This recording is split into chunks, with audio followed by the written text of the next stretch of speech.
Hey, and welcome to the Dangerous Creatives podcast. If you're growing your photography or creative business, you're in the right place. Each week, we deliver a workshop-style solo show, expert interview, or motivating story from our community so you can tune in to find encouragement, motivation, and ideas to help the right people find you and your amazing work.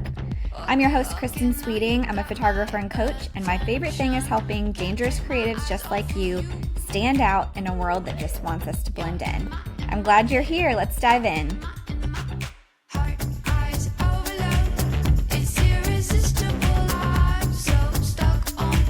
Well, hey everyone, and welcome back to the Dangerous Creatives podcast. I hope you're having a good start to the summer.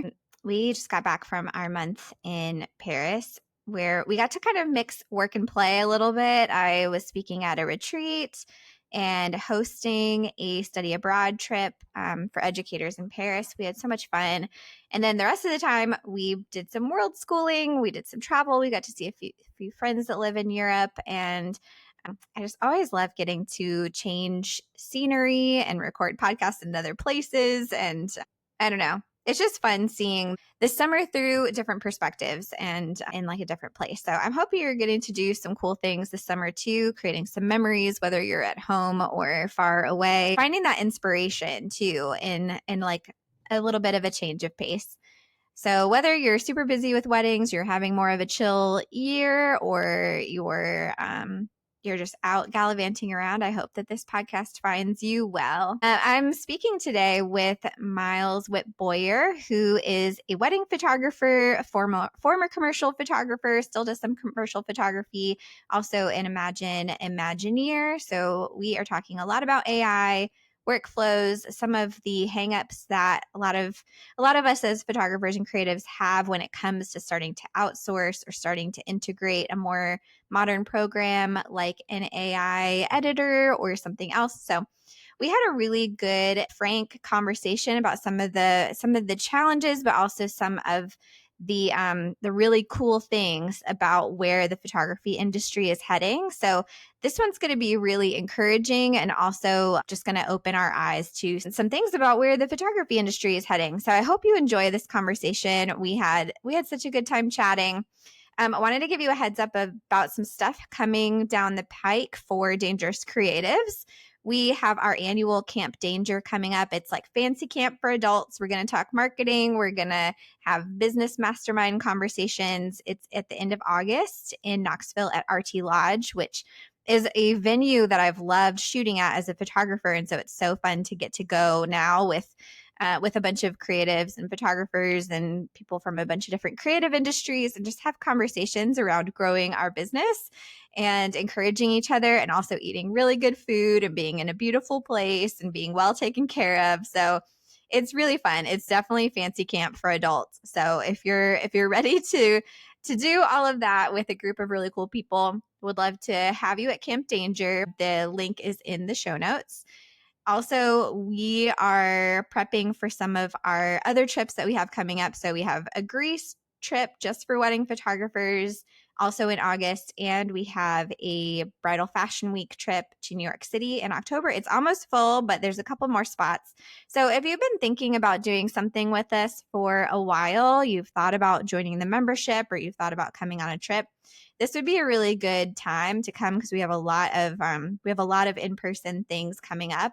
And that's always a good way to kind of get a taste for the community. It's just such a cool group of people, really encouraging, really down to earth. And a lot of times people, when they come on a trip, they're like, oh my gosh, I was either scared of what I might find, or, sometimes conferences feel overwhelming, or there's a lot of really big personalities. And people always come away from our in-person stuff feeling really encouraged and really welcomed, and like they found a new group of folks to talk about business and life and creativity with. So I hope you feel that way too. And if you want to talk about any of them, there's lots of chances to hop on a call with one of us from our team and talk about some of the trips. I would love to see you somewhere in the world this year if we haven't done that already. But anyway, I'm just excited to get into this conversation today and for you to hear a little bit more about Miles and his journey, and also just for us to have a little back and forth about AI, which I think that this is just such an exciting time to be living in as a photographer, as a creative, but it's also scary and there's a lot of fear around change. And so we kind of dive into all of that. But I hope you love this podcast episode, and always feel free to reach out to me or Miles or any of our guests. Everyone that comes on is an open book and is really excited to chat. So I'm at Kristin Sweeting on Instagram, and I just hope you enjoy this episode. Well, hey everyone, and welcome back to the Dangerous Creatives podcast. I'm so excited to be here with Miles Witt Boyer today, and we're going to talk all things photography and editing and AI and workflows. And I'm just so excited for y'all to hear from him. He's got such fun energy and just such a fresh perspective from the photography industry. So Miles, I'm so glad you're here. Thanks for joining us today. Hey, thank you. Can I tell you that you've got the coolest name for a podcast in, like, of all photo podcasts, you win. Oh, well, thanks. I the way it came about is I had spent a really long time being like kind of overly quiet and I don't know. You're a guy, so you probably haven't had a time like this, but like just too introverted. And my last name's Yeah. Sweeting. People were like, "Oh, you're so sweet." I went through a phase in my life where I just kind of was the opposite of that. And a friend of mine was like, "You're not Kristin Sweeting anymore. You're Kristin Danger." And so it all kind of like became this thing. So that's how we came here. Like the but dark thank you. brooding. Did you dye your hair black and like flat iron it across your eyes? Because I did that. I didn't, but I had a Oh, really dang fun hot girl summer in between after the breakup. So my Let's friends go. were like, Tell me more about this. This is going to be the greatest podcast interview of your. Come on. excited. All right, well, give us a little intro to you. Where are you based? What kind of work are you doing? What's kind of your story as it comes to photography? You know, the intro let's story. Go. Let's do it. So I have not had a hot girl summer yet. I'm still waiting on that to roll in my life. So my full name is Miles Witt Boyer. I'm a wedding photographer primarily, but we still do a fair amount of commercial work. I'm based in Bentonville, Arkansas, which is for like the listeners that just rolled their eyes and are like clicking into YouTube quick to see if I have all my teeth. It's the home of Walmart. So I like was gonna very, very corporate center to sort of the middle of the country, like probably the most stable like economic county in the country. And so like super high demographic area and a lot of like really brilliant, really cool people that are moving in, super artsy and kind of funky. So that's home. I moved here though, not because of any of that. I moved here because my wife is from here. She's like one of 7 people that actually grew up in Bentonville. wow.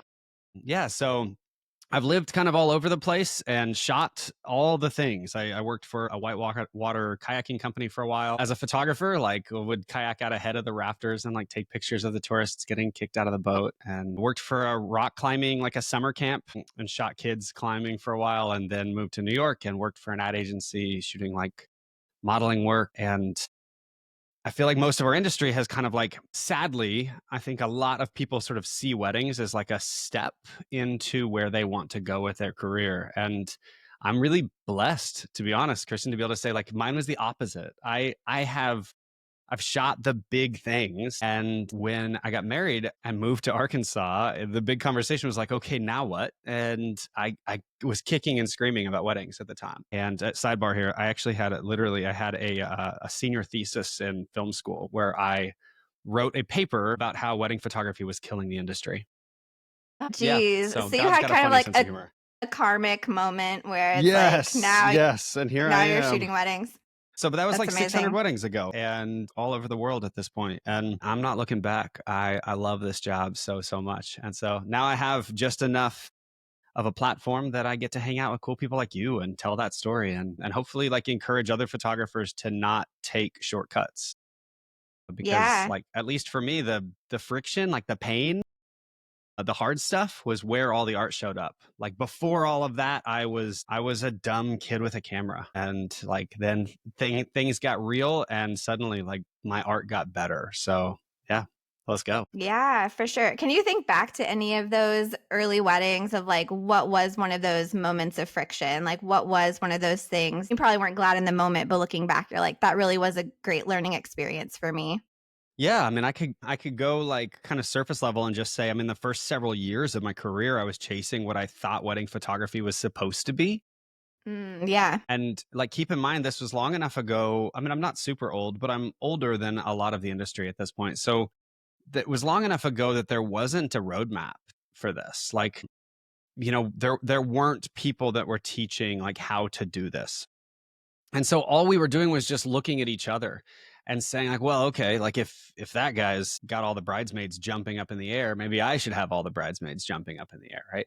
And so I was just making really unintentional decisions for the first several years of my career. And because those decisions didn't have any purpose, the photography didn't have a lot of purpose. Like, there wasn't a lot of direction. And I could get like really specific with that, but suffice it to say, the work was just very shallow and very like aesthetics based, which I think, again, interestingly, like that's what the industry is facing right now. Like, we're fighting through fake laughs and horrible posing prompts and like people literally opening up an app during a shoot to try and figure out what pose comes next. And a lot of that is just the photographer's insecurity. It's like feeling insecure in the moment. So there was a lot of that early on where that's like very tangible. Like, the actual work was very shallow. But the way that played out, I think, in my client relationships was just not having a lot of spine. And so my yes wasn't yes, and my no was not no. And so I ended up working with a lot of clients that, like, I knew in the back of my head it was a bad decision, but the money was right. And so Yeah.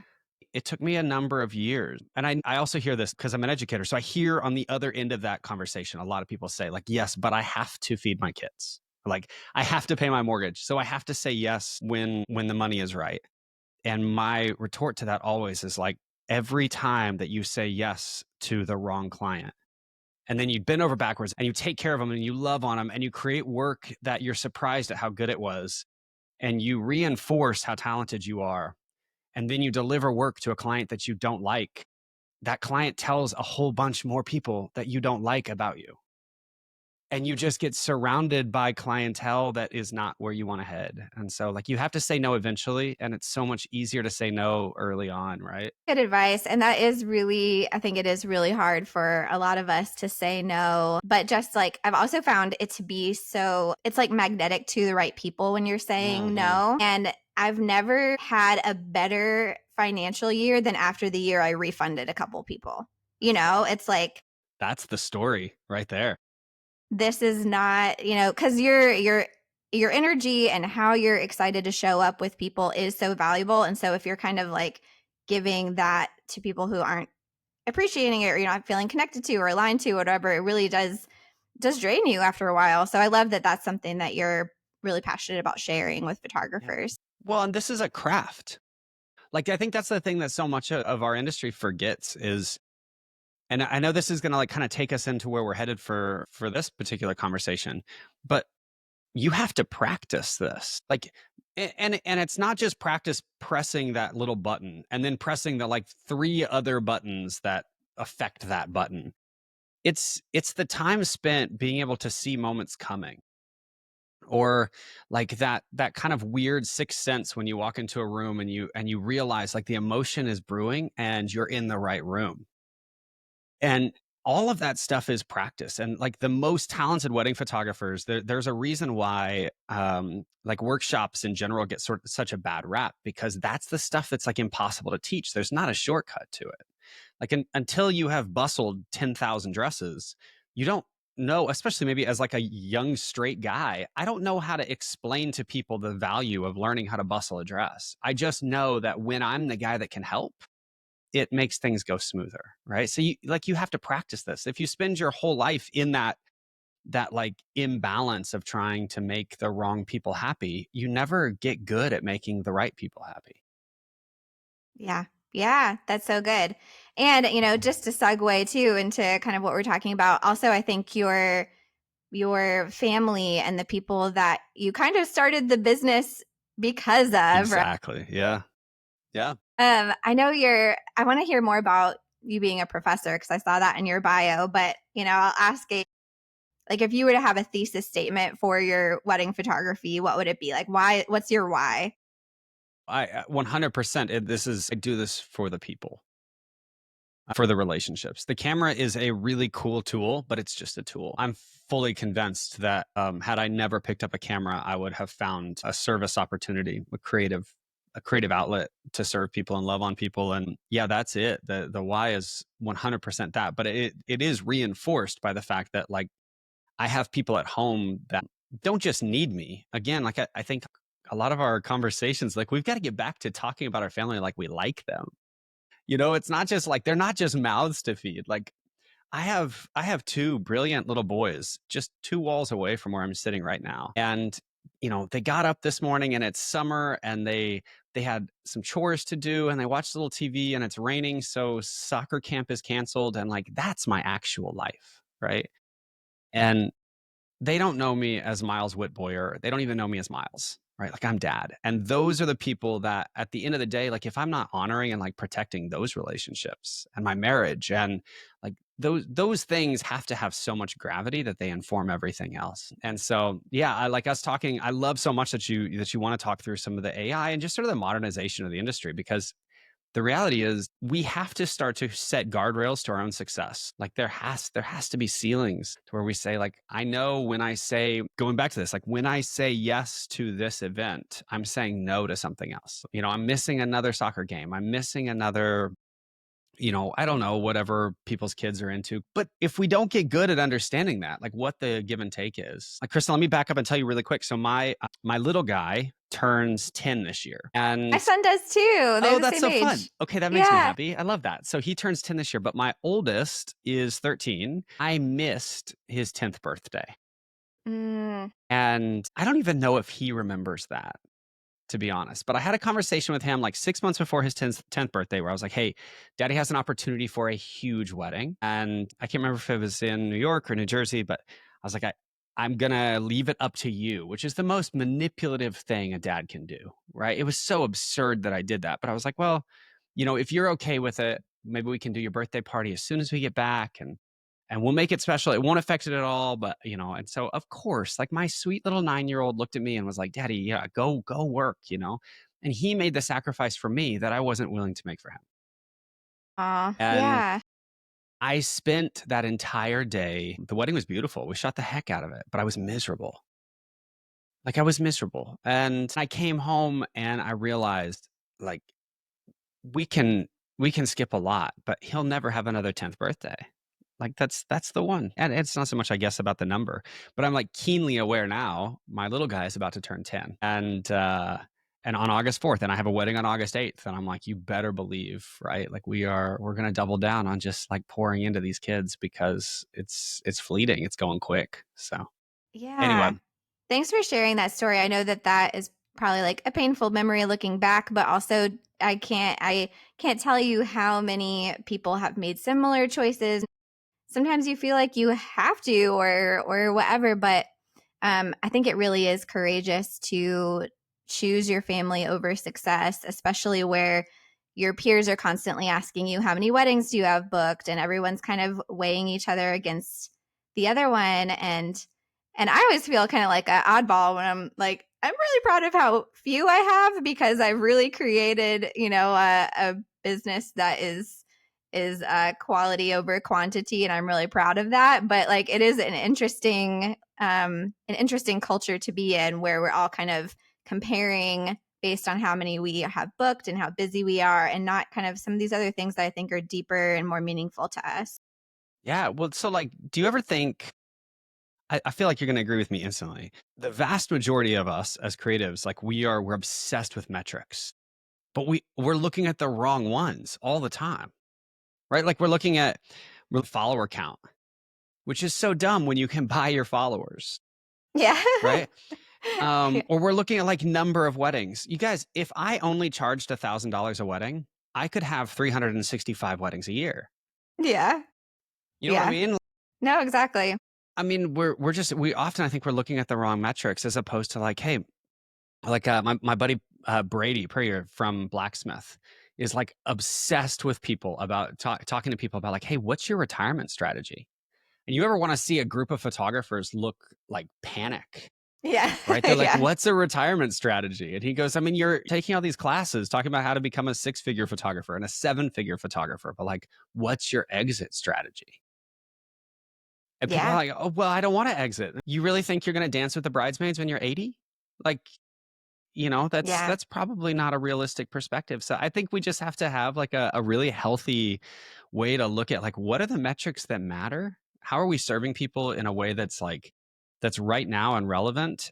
And are we actually leaving like a lasting, like a legacy effect on their lives? Or are we just providing a gallery filled with like Pinterest perfect photos? Because if that's the goal, then that entire goal can be achieved in like one season.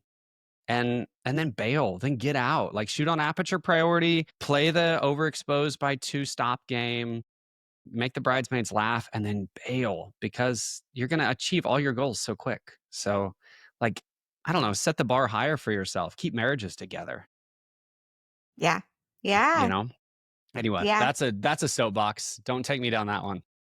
No, I love it. And I think it really plays into what we're talking about because I think this can be a touchy topic, talking about editing and workflows and outsourcing or AI. I think we all care so much about our own work that sometimes we're like, is that cheating to outsource or to Yeah, well, use a program or whatever? But I think like when you're thinking about preserving the metric of your time, and I think about all the family vacations I was distracted by editing mhm. during, I think that this is such an important tool to talk about and talk about like how we can be changing the back end of our business. So I guess my first question is like, did before any of these more modern tools came into play, what did that look like for you? Were you, I mean, editing 10 Mhm. hours a night? Like how did all of that look for I mean, you? like, let me give you like an insight to how long I've been doing this. So I took my first job as a photographer or like a photo assistant on my 15th birthday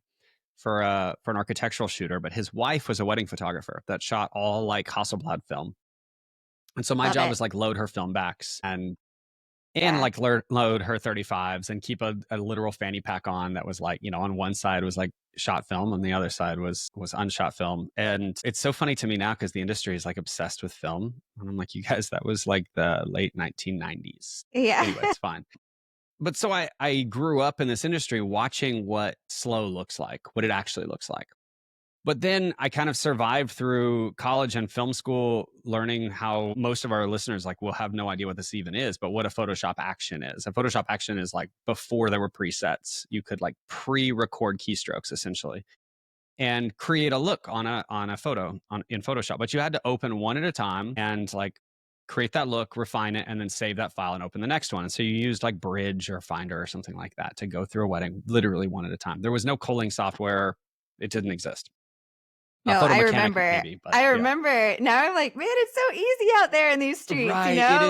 like It is very, very easy. But so I think the tendency, I say all that to say, like, I think the tendency is for people to talk about how, like, AI is cheating or whatever. But the reality is, like, just over the course of the last 10 years, I mean, guys, I'm not 70. Like, this is over the course of the last 10 years. The moves forward that now everyone accepts as like the standard. Everybody accepts as the standard. Those moves have been exponential. And like insane just to have a program like Lightroom where you can actually see all your files at once. Like just to have that is crazy, let alone to be able to edit inside that platform, let alone to be able to apply bulk edits, let alone to be able to create your own color science. Like absolutely insane the jumps forward. And so I guess for me, like I don't look at it as that polarizing of a topic because I think if we're not modernizing, like if we're not getting modern camera systems, if we're still shooting an 18 megapixel crop sensor, camera from the early 2000s, you're getting left behind. And so that is, to me, that's what a lot of the AI shift has become. And like, here's a hot take on it. I would rather go down this rabbit hole, to be honest. We don't use AI as an efficiency perspective. We use it as an opportunity to have more time to do better work. And so like we could talk through that. But I guess ultimately, like let's start the conversation with this whole like AI platform process by saying before all of that, and I'm talking like 3 4 years ago, 5 years ago, I was an outspoken proponent of like your color is your art. It's the punctuation to the way that you shot the photo, and you've got to protect it with everything you have. And I was on early podcasts saying, like, outsource everything except for your voice and your art, right? Delegate your taxes, your finances, your housekeeping. Get rid of everything that you possibly can, but like keep your voice and your art yours, because those are the only two things that appreciate and value over time. And what's ironic is I still firmly believe that, only I now use a number of like other platforms and programs to help me do that. And Yeah. I've learned so much about myself. Like, I've learned how when I'm editing in different moods, it radically changes the way that I see photos. And you guys, for the consistency of the work that we're providing, that's not good.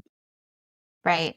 That's not good. Like, for me to get into an argument with my kids and be stressed and have 10 minutes to crank out edits, and then for those photos to look like crunchy and overly contrasted and like brooding when that wasn't the moment, like, that's not good.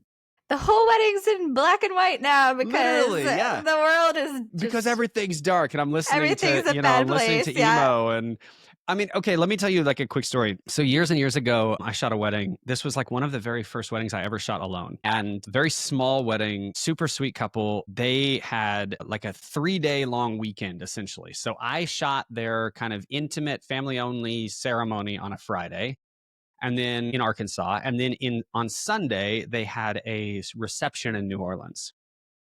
And so they asked me, like, how many photos could we have from Friday to show on Sunday?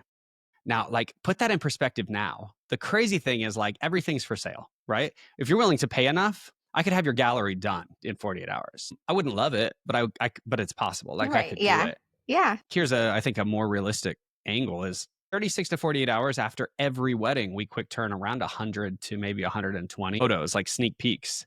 And those are all distributed out to the vendors, to the bride and groom, to her family.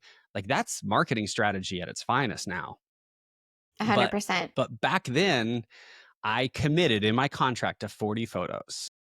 And it took me like all night. I mean, I was just up for like hours and hours and hours. And gosh, I so wish like I could say that those photos were epic, but they are the worst photos I have ever delivered. And I spent hours and hours and hours. So like, if I guess my point is, like, if we're not modernizing our processes, I can't imagine going back to that. Yeah. Yeah. So And not keeping up with kind of the general, not even competition, but just like what everyone's expecting, And I feel like some of the things too are beyond just, I guess, with how technology has evolved, it's like beyond just one person's capability. That's why there's tools to help, because the expectations have changed. well, they have. They've gotten so much higher, which is a good thing. It's a great thing for our industry. It actually insulates our industry from collapse, and people need to grasp that. But like, Yeah. here's a wild hot take. So I think everybody that's listening, I hope everybody that's listening knows at this point that I'm an Imagine ambassador. That's relatively new for me, though. I kind of fought that for a while, and then here we are. Now I'm like, I've fully drank the Kool-Aid. But so we're prepping to release our profile. And I don't know, Kristin, when you'll release this episode, but this profile will be available in mid-June. And so we're doing a bunch of testing on it right now. And Imagine has their tests because their quality control is really high, but I'm an absolute nut about the quality of our work. And I'm not going to let anybody touch our color science if I don't like firmly believe in it, really from an integrity perspective more than anything. But like, let me walk you through how crazy this is. In the last 48 hours, I have run 18,000 photos through this color science so that I could check how consistent this is working. 18,000 images.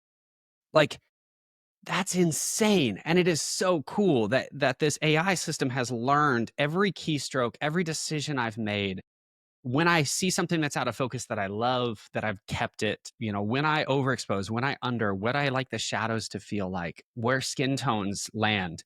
Like, this system has learned so much about who I am. And then the beautiful part of that is that it has allowed me, honestly, as an artist, to go back through and see some of my very favorite photos I've ever taken and relive those moments. And like, guys, AI is giving us the coolest perspective on our own lives. Hmm. Because now I'm going back through And I'm also re-editing old work. We just did a whole wedding that we shot in Cabo last year before this profile was built. And I re-edited the entire wedding with this profile to test it, and it's so much better than the actual edits that I delivered. Um, Yeah. that not for nothing, we're still using my preset and my color science and our team. So anyway, that's Yeah. No, I let's love dig down that. there. I love that perspective of like it's allowing you to do even better work. Mhm. And it's allowing you to be even more the brand that you want to be. What else does that look like for you? Like what else do you feel like it's allowing you to do as you're using more of these tools? Well, yeah, okay. So years and years ago, we had like a whole ambassador team, a very large team, and photo and video and a whole production staff, and it was huge. And I made a decision along with our team, and it was a bit of a forced decision, but then at the same time, it was like the best thing. God was all over it in like late 2020, early 2021 to basically release everybody from their non-competes. We pretty much tore up all the contracts and said like, hey, Hmm. you guys will be our first calls when we need staff. We've trained you. We love you guys. This isn't like a you're fired moment, but like go create things you're proud of. You don't need to spend your career making me money. That's silly. And I did that for everybody except for Jared. Well, that's not true. I also tore up his contract, but Jared and I sat together and we were like, dude, I don't want to do this without you. Mm. Like, Yeah. you're my best friend and we make our work better. Like, please, like stick with me on this. Trust me with this. And so Jared's the type of guy that's just like servant minded. It's one of the reasons actually I think I'm so outspoken in all of our interviews about using his name because he doesn't want the applause and I want him to get it. And so what we did though was we created a brand new workflow for ourselves. Like, okay, we used to have a large team and now it's just the two of us. What is this going to look like? How do we delegate out work? What's our jobs? And what we realized, or I guess sort of built in a hurry, was the fact that the more we can streamline the color science process, the more time we can put into other things that I think often our industry neglects. So things like pre-production, these days everybody wants to get on calls with me and say like, hey, talk to us about your client experience. And I'm like, well, I think that's a fancy word for just building relationships with the people that hire us, you know. But like most of my client experience comes long before the wedding, like Right. just building relationships and pouring into people, understanding everything about their day, but also things like sending over lighting diagrams and helping the planners picture where we're going to hang lights so that they're not an eyesore, and what struggles we're likely to have, where the sun's going to set, when we're taking the sunset session, where we're likely to go and how we're going to get there. Do we need transportation, logistics? All of those things have become a part of our process. And because I have the time to do that, I can create that. So everything leading up to the event is on me. And then I cull the photos because I'm the one that built the relationship. So, like these little micro emotional moments that Jared might actually miss. He rarely does, but he might. He might not understand that, like, that little moment with grandma was special because of a conversation that we had, right? Totally. So I cull through and then we apply the color science, and that's what Imagen does. And they can Yeah. straighten as well. And you know what's cool? They actually have a whole bunch of AI powered like processes now as well, skin smoothing and all of that stuff. We don't use that personally. I think it's really cool, but then here's where the power comes in. Then we take back the art, and then I tell Jared, get to work. And Jared touches every single photo and making sure that like power lines are gone and exit signs are gone and electrical outlets are gone and stray hairs are gone and skin looks beautiful, and like all things that even 3 or 4 years ago would have been, there's no way, there's just not time for that. Right. It was a process that was reserved for the ultra elite in our industry. Like if you were making 25 to $30,000 a wedding, you had time. But the photographers that are making three, four, five, $6,000 a wedding, there's no way you have the kind of time to do that. And now because of AI, we do. So Yeah. Yeah, I love that perspective, and that's how I've felt like AI has enhanced my workflow too, is I don't necessarily feel like I'm spending less time with the images. I'm spending more specific time with the images. I'm doing more Photoshop. The amount of mhm. Photoshop and like removing things, the amount that I'm doing is wild to me from what I would have done a few years ago. and like has created that space to do that, to just like edit your own work to an even more specific level, like a higher level. Yeah. Well, and I mean, how cool is it that, like, okay, I love just being in a situation where we can all just call it what it is. I think like photographers would like, let's just remove this ridiculous, like gatekeepy stuff. Most of y'all that aren't using AI are just pressing copy and paste, copy and paste, copy and paste, copy and paste over and over and over again, right? Control C, Control V, Control C, Control V, over and over and over again. And you're using preset that you've either built, ideally built, or purchased, which if you want to buy ours, that's really cool. Thanks, guys. But you're already using, at least as a beginning, somebody else's thought process. Totally. And guys, there's nothing wrong with that, because the truth of the matter is, like, every person that picks up a camera is not a color scientist. Just like we're not tax attorneys or tax accountants, right? Like that's just not our vision. We wanted to take pictures. And then in the editing, sometimes that pressure gets so high. I have seen brilliant photographers release horrific work because they don't know how to edit their own photos, you know? And we said this a few years ago in a workshop, but I'll never forget the body language from people who, like, I just watch body language a lot when we're teaching just to make sure it's like it's sinking in, right?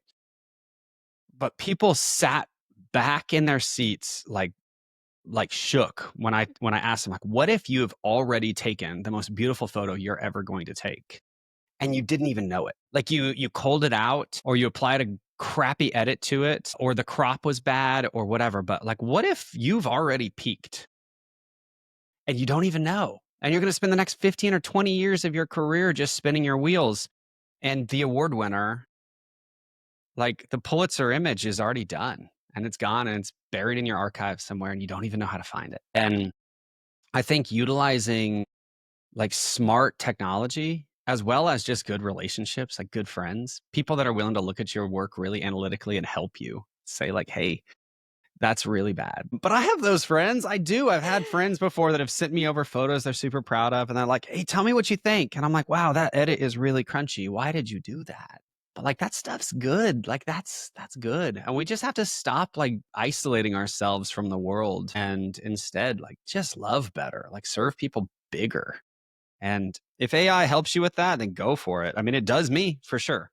So Totally. so I'm a big proponent of it, but I also am like super respectful, I hope, of people that say like, hey, that is just not for me. And my answer always back is like, okay, cool. Well, you're gonna have to give up something somewhere. So, Right. you know, like Like, just where are you make making yeah, trades? make that decision intentionally. You know, something's got to give somewhere. So like make sure that it's you're taking from the things that are less important than the things that are most important. Totally, totally. I mean, it sounds like, prioritizing the relationship with your couples, prioritizing the quality of your editing, utilizing tools that make that more streamlined for you. I mean, do you feel like it has bought you back any time as a plus? I know that's not like the main thing that you try to focus on, but like, how has that changed, just generally? Are you able to Yeah. take more weddings than you used to, or less but more family time? Yeah, I think I could take more weddings than I used to. I don't, but I think I could. I said this in the Facebook, the Imagine Facebook group the other day. And guys, let me preface this by saying I know that there is a ton of other AI. I just use Imagine as a backboard because that's who I use and that's what I believe in. But like there's also so much room for AI in your copy and in your whatever. Like, people are using ChatGPT to do remarkable things. I mentioned this in the Facebook group the other day where I talked through the fact that you actually, I know I'm like digressing here, but I wish I could remember the initial comment. I think it was a woman asking how we should charge for AI editing. Like, how is that baked into the pricing? And a lot of people were responding basically by saying, like, you don't charge more for this. That's silly. You know, like you shouldn't upcharge because you use AI editing. And I kind of disagreed because I was like, well, wait a second. You now can flip turn these images if you wanted to in like a couple of days. Now, we choose not to do that for a number of reasons, like a lot of reasons. One, because I really love having a very curated rollout strategy. Like I love for people to see photos in a sequence that is really on brand for us. But like you now can finish a wedding or like leave a wedding and back that wedding up and put more emphasis into your backup process and more emphasis into your like building relationships with the vendors, more emphasis into all kinds of other things than you would have been able to do before. That's worth money. That's worth a lot. And then you can quick turn those images. I mean, I mentioned that like that 40 images that kept me up all night.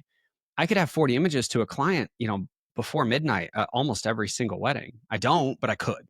That's worth Right. money, Yeah. right? Like there are opportunities here, I think, where you actually could charge more for this. So, but I mean, yes, in like, how have I seen it tangibly affect my time? The easy answer is it's become such a stable part of my workflow that I utilize the time that it's working, that AI is working for me to do other things. And that's like the most tangible, like you just see it immediately, right? Like I upload, all my photos into the culling process, right? And that takes time. It takes, sometimes a couple hours for it to actually do the cull. Sometimes it actually takes maybe even overnight. But it's like I'll Yeah. start that process and Like then while the program's running. I go take a run. Yeah. Like it's not uncommon Yeah. at all for me to like open the program, plug this stuff in, and then put on my running shoes and take off. And it's so freeing in my mind for me to say like what I used to say all the time is I should be working right now. And instead I'm like, I'm 5, 6, 7 miles into a run and I'm laughing because I'm like, I am working right now. Like my brand is progressing right now. There is work getting done and I'm just enjoying, I'm picking the kids up from school. I'm coaching soccer. Like I'm doing those things and I am working right now. I'm not procrastinating because when I get back to my computer, a whole new process will be ready for me to step in and take over. So, I love that. I love that. Speaking of coaching, I coached my son's basketball team this well, let's go. winter. Yeah, Oh you my gosh, did. Were Miles, you awesome? Were you I've never crazy? played basketball in my whole life. Well, good. So Okay. That doesn't seem it was important. though they called me and they were like, listen, there's more kids that want to play basketball than there are parents willing to coach. Mm-hmm. And I had this moment where I was like, this is exactly what I feel like I talk about and what I coach is like there's this opportunity where there's a need. I've built my business now to have more time free. My son is my ultimate priority. He wants to play basketball and he can't unless I coach. I was like, we're gonna make it happen, Let's go. And Is it dangerous? Come yeah, on. let's be You see dangerous. how I did that? I know, I like it. I'll hire you for marketing. Come No, on. but like I watched so many YouTube videos and at the end of the season they just were like, that was so fun. We had the best time. We didn't win any games, but you know what? You We didn't were need all to. learning. It was fun. Come on. See, that stuff is like so cool though. And what are you teaching your kids in that moment? I think that's huge, So, I mean, I mentioned my boys right now, they know dad's on a podcast right now. And they know what that means because they see it a lot and they hear it a lot. And they know that my office is open season. If they want to come in while I'm editing or while I'm, hanging out or on a call with Jared, like come in, but if dad's on a podcast, like maybe kind of keep it quiet in the other room just for a little while and try not to burn things. But like this is so Yeah. good for us to expose our kids to this stuff. And so like you learning on YouTube how to coach, I mean, come on. That's huge. And you know what, like full circle, 10 years ago or more like 15 years ago, that would have been impossible. No, There yeah. wasn't a YouTube for you to learn how to coach. And you would have been going down to Barnes and Noble and buying a book on like how to coach, 101. And 25 years ago, that book wouldn't have even existed. And you're a woman, so you wouldn't have even been asked to do it. Like I know. Yeah. we have to evolve with this stuff. Like it's okay, guys. Take a deep I breath. know. Download I know. Imagine, get your life back. I do think we're afraid of progress and change and I think that's normal, but being open to how it can really like enhance things I think is important. And I'm right there with everyone too of being like a slow burn. It took me so long to get the first iPhone. I'm a late adopter to most Well, things. okay, but like if you do things with intention. So here's a perfect example. I don't know, the people that are just listening to this can't see this, but like right over my shoulder, if you're on YouTube, you can see I have stacks and stacks of records. I collect vinyl. I love analog music. Like I love vinyl. Everybody knows that's listening that I would assume a lot of people know me as being a Fujifilm photographer because I shoot medium format digital, which means that one out of every like 3 of my photos is in focus. Um, like we shoot slow, very intentional cameras. There's no, like 120 frames per second with no blackout. That's insane. I actually touched a buddy of mine handed me his Nikon not too long ago, and I pressed the button and I was like, "How do you know when you took the picture?" And he's like, "Well, you took like 60." And I'm like, "What?" He goes, "Yeah, you took," and they're all in focus. I'm like, oh my gosh, that's completely overwhelming to me. Like completely stressful to me. Like I wait for the screen to go black and then come back up, and that's the feedback I needed to let me know that I actually took the photo. But like all of those decisions for me are hyper intentional. Like I want things to be slow and methodical. I'm a runner. Like I want to earn every mile, Like no steroid use in my business. Like I want everything to hurt. But then I actually see AI as just an extension of that. Like I have a little bit more time in the morning to like drink coffee that I may or may not have done a pour over or a French press, like, and then listen to vinyl and like kind of get my mind right as an artist, and then look over at my screen and I'm like, oh, look at that! I just culled 12,000 photos. Like, that's huge. Yeah. That's a big deal. So gives me more time to hang out with people like you too and build relationships. Like people ask perpetually are asking like, how are you on all of these shows, or how do you get to know these people? Or we didn't see you at WPPI, and I'm like, I wasn't there. They're like, well, how do you get to know all these people? I'm like, because I have time to build the relationship. Yeah. Yeah. I love that. Yeah. I mean, we just became best friends. So this is I it now. know. Yeah. I know. Happened so fast. Do you have any other random, this is like side note, any other random things you have done with ChatGPT or AI, things that you're like, life hack, my life has changed by Yeah. doing this? I have a Yeah. couple too. I'll tell you. Oh, okay. You should go first. Okay, so I homeschool and world school my son. So like he comes with me when I shoot a wedding internationally or anything like that, and Come I try to on. make it You win. educational. Well, it's not always as glamorous as it sounds, but Doesn't I'm matter. trying to like incorporate travel and learning. And when we were traveling last month, I went to ChatGPT and I was like, help me make a scavenger hunt, an educational scavenger hunt for a 10-year-old boy in this museum that we were going to. And it like spit out this whole thing. Anyway, so now anytime we travel somewhere, I feel like ChatGPT is helping me make some curriculum, which is really cool, Come and it's not on. everything, but I'll just be like, "Hey, help me make this interactive or help me make this into a scavenger hunt." And that's been like a really fun way to use it. Stop. My mind is like shook right now. Also, I want my son and your son to be best friends. Right? They would love each other. That's so cool. My gosh, that's so neat. Okay, well, I was gonna get way more like photo businessy.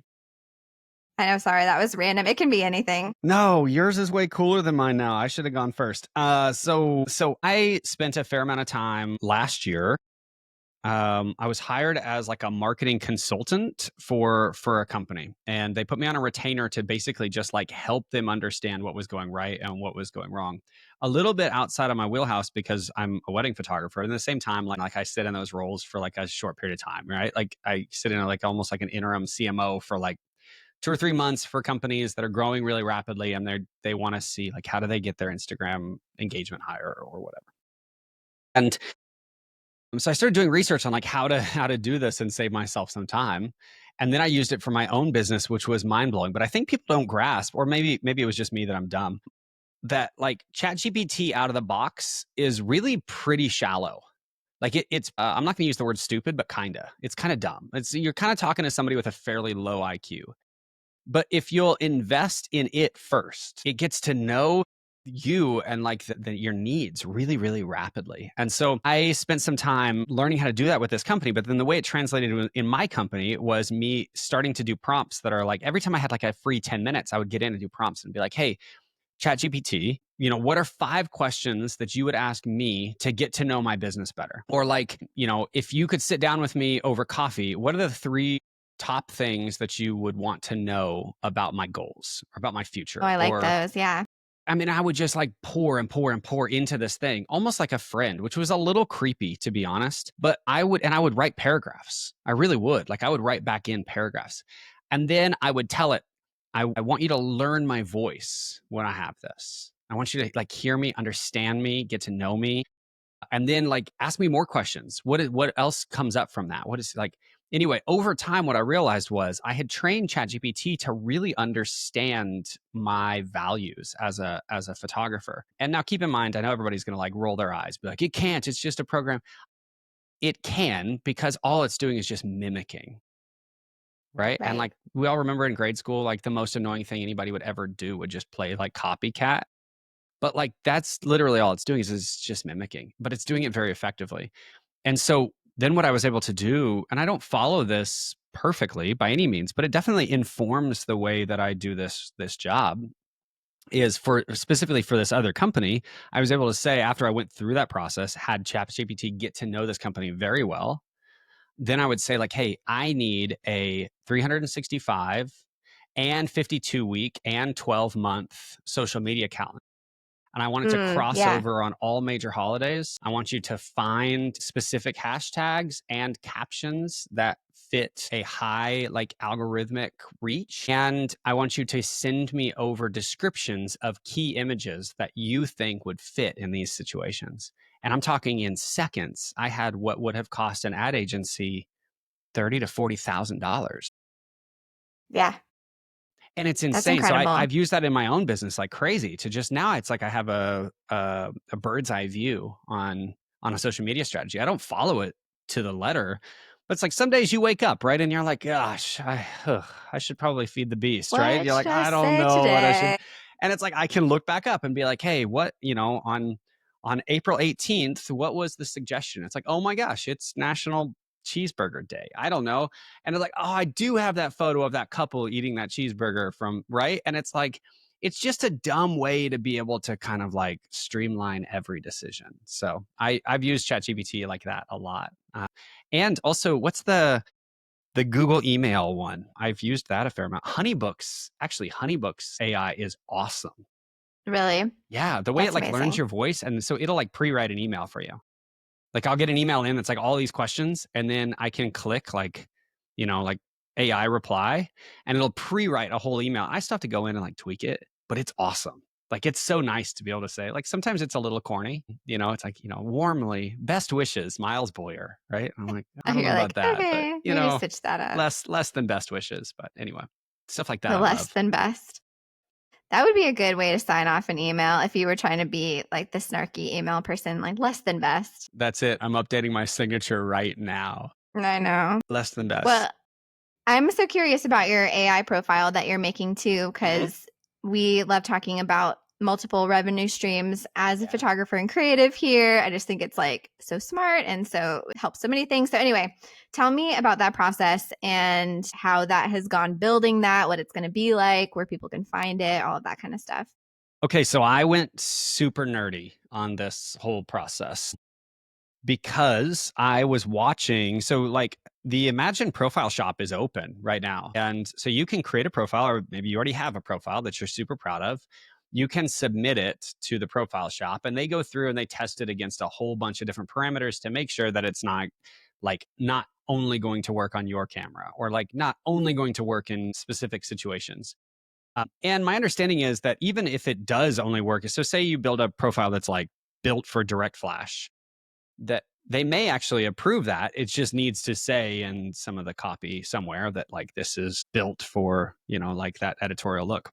But we went down this rabbit hole of saying, like, I want our profile to be utilized the way that we use it. And so, like, at any given moment, I may be shooting a wedding in New York or in the Ozarks or in Italy, or right. And so it's like our profile needs to be remarkably flexible. And I'm also a huge fan. I'm so glad that this is actually coming back into trend, but I'm a big fan in true color. Like I want our work to look authentic to the moment. I just want it to have sort of like a nostalgic kind of a filmic warmth to it, but not that like over the top, like I just want it to feel cozy. And so we tested and tested and tested. So, but basically what you do is you build your own profile, and then when you're happy with it, you kind of submit it, and then they do the testing. And what we ended up doing, actually, that was like a step further than that, was we actually hired a color scientist. Hmm. And he took the presets that we sell, but he took it just at finished value. So not how the preset is built, but he looked at the images, and he said, like, okay, I want to recreate color science for you that speaks this language across all kinds of different sensors. And it was a bit of an investment, if I'm honest, to do that, but it was an investment back in my own brand. Yeah. And so then he built us this profile that was essentially ready to go. And then we got to work on testing it. And so I think we've now run 6 or 7 real weddings through it, and then taught it and like tweaked it and all of that stuff. So That's when amazing. this profile goes live, which we're calling iconic, which I kind of love, that's sort of a bold statement. But when this profile goes live, I love that. At least I hope Imagine feels confident in saying this as well. But at least I know we get to say, like, this is probably the most tested and like most refined profile on the profile shop. That's awesome. And it's a cool starting point for Yeah. images, which is, I think, the biggest compliment that we can share to photographers. Is like, if you want kind of a one-click edit, like you just want to like click go and walk away and never look at your work again, I'm kind of judging you as an artist. We should want to tweak, we should want to adjust. And so this profile builds sort of this like beautiful sort of magic into your file, and then allows you to say, like, hey, now get in there and teach it how you want it to look. And Yeah. to Yeah. me, that's super I was cool. going to ask that because I was like, I actually didn't know if someone buys a profile from like you or someone Mhm. else, they can then save it and tweak it and it kind of becomes their Isn't own, that right? cool? Yeah. That's really Isn't cool. that cool? Yeah. Because It that, just learns your like preferences, right? So you can't adjust mine, like you can't change mine, right? But you can then create your own, and there's sort of a process to how you would do that. But you can then create your own profile that you then teach all of your gallery edits, your catalogs back into. And it will learn your tweaks and it'll adjust based on your preferences and all of that stuff. And that was a big part of this concept of us saying, like, what is iconic about wedding photography for me is this timeless element. It's like the thing that a bride getting married in 2026 can still look at, Jackie Onassis's wedding photos or Audrey Hepburn's wedding photos and still say, like, those are unbelievable. And it's not because the grain is dialed to 1,000, or like the color gamut is shrunk to 1/3 of your dynamic range. It's because they feel timeless. Like these images feel like they could have been taken yesterday, or they could have been taken 200 years ago. And so that was the goal. And then to give that to the industry and say, like, okay, now stylize it like how you want to. yeah, that's super cool. Yeah, I mean Yeah. that's the biggest thing I hear when people are afraid to try Imagine or AI editing is it feels like a huge hurdle to train the program Hmm. or Yeah. And it people have is, like it can be. yeah. Yeah, and so I love that there is the shop open and it's like, hey, this is a easy way to just get started and then you can make edits from there because it is. I think that's what kept me from it for a long time too is I'm like it just seems like a lot of work, but anything that you would say to encourage people that are in that spot where they're just like this just feels like a huge hurdle. Well, so like let's just remove the facade, like the mask. So what ends up happening when you finish applying a profile in Imagine is you have to then export that profile into Lightroom. There isn't another way through that. I mean, that's actually not true. I believe now you can. I could clearly, I'm the worst ambassador. I think you actually can export direct out and into your gallery platform, but I guess that's not the way that we do it. So I'll say that. So we always take the photos, take the files out of Imagine, and then put them back into Lightroom. And so every photographer that's listening right now, or most of y'all, have some concept of what that looks like. And so there isn't like this like wild, like unexpected process there. Now you've got all of your files that are starred or colored or flagged, depending on how you went through the culling process. And they're all in Lightroom with a color process already applied to them. And so now it's like extremely familiar. And if you want to go through and you want to adjust, so again, speaking from our profile, you should never have to go further than the basics tab in our profile, but you may still have to adjust exposure, contrast, and white balance. But a lot of that is based on the decisions that you made when you shot the photo, right? So our profile is built to sort of like levelize those things, bring your exposure back up to what would be considered like a norm, but like maybe you do like your images a little bit deeper, a little darker.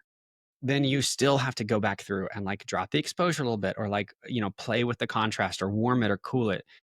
And again, over time, it will learn that, the profile will learn that. But what's so cool to me is that I think a lot of people, like, the barrier to entry here for a lot of people is that it feels like they're jumping into something that they don't quite know how it works, and they don't have time to do it. And my point is that it actually very quickly is going to be right back into a platform that you recognize immediately. So it's really not a scary process. It's not like, you're going to open up your files and you're like, oh crap, what a massive waste of time that was.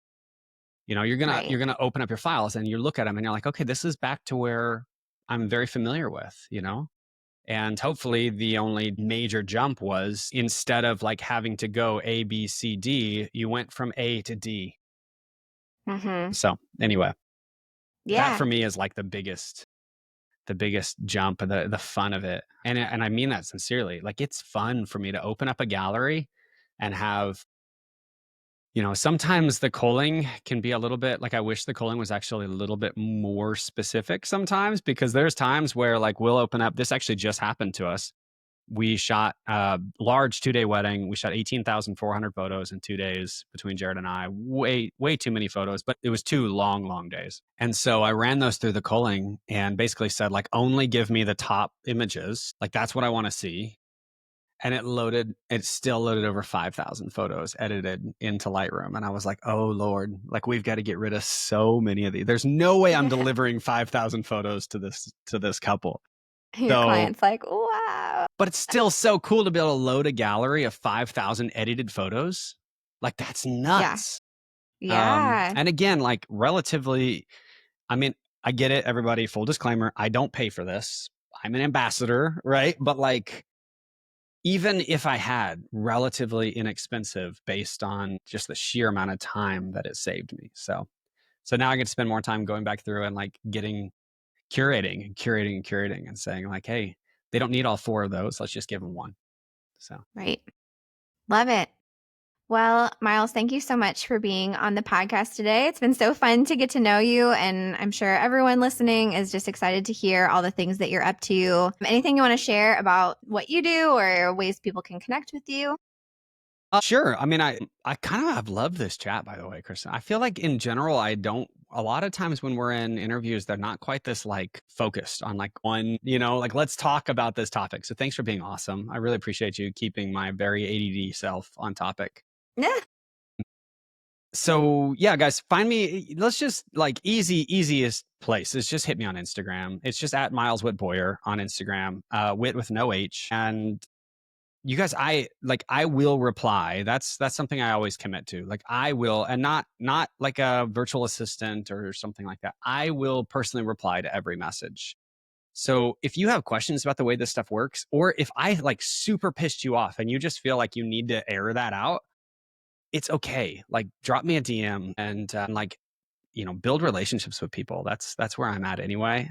And that for me is really fun. So, and then last thing, again, we'll be at Build June 16th, 17th, and 18th in New York City Awesome. alongside Imagen. And so I'll be at the booth all day on the 17th, just like hanging out. I don't know if I'm supposed to say this, but I think it's like me and Sam Hurd are chilling, and I think at this point he's committed to, and Jared will be there as well. And so we're going to be at the booth meeting people and hanging out and showing people how we use this stuff in real time. And that's exciting. So yeah. Love it. That's awesome. Well, thanks again for being on, and can't wait to keep up with everything you're doing and the launch of the profile. Super excited for you. Yeah, thank And you. yeah, thank you for your time. Okay, thank you. We'll talk soon.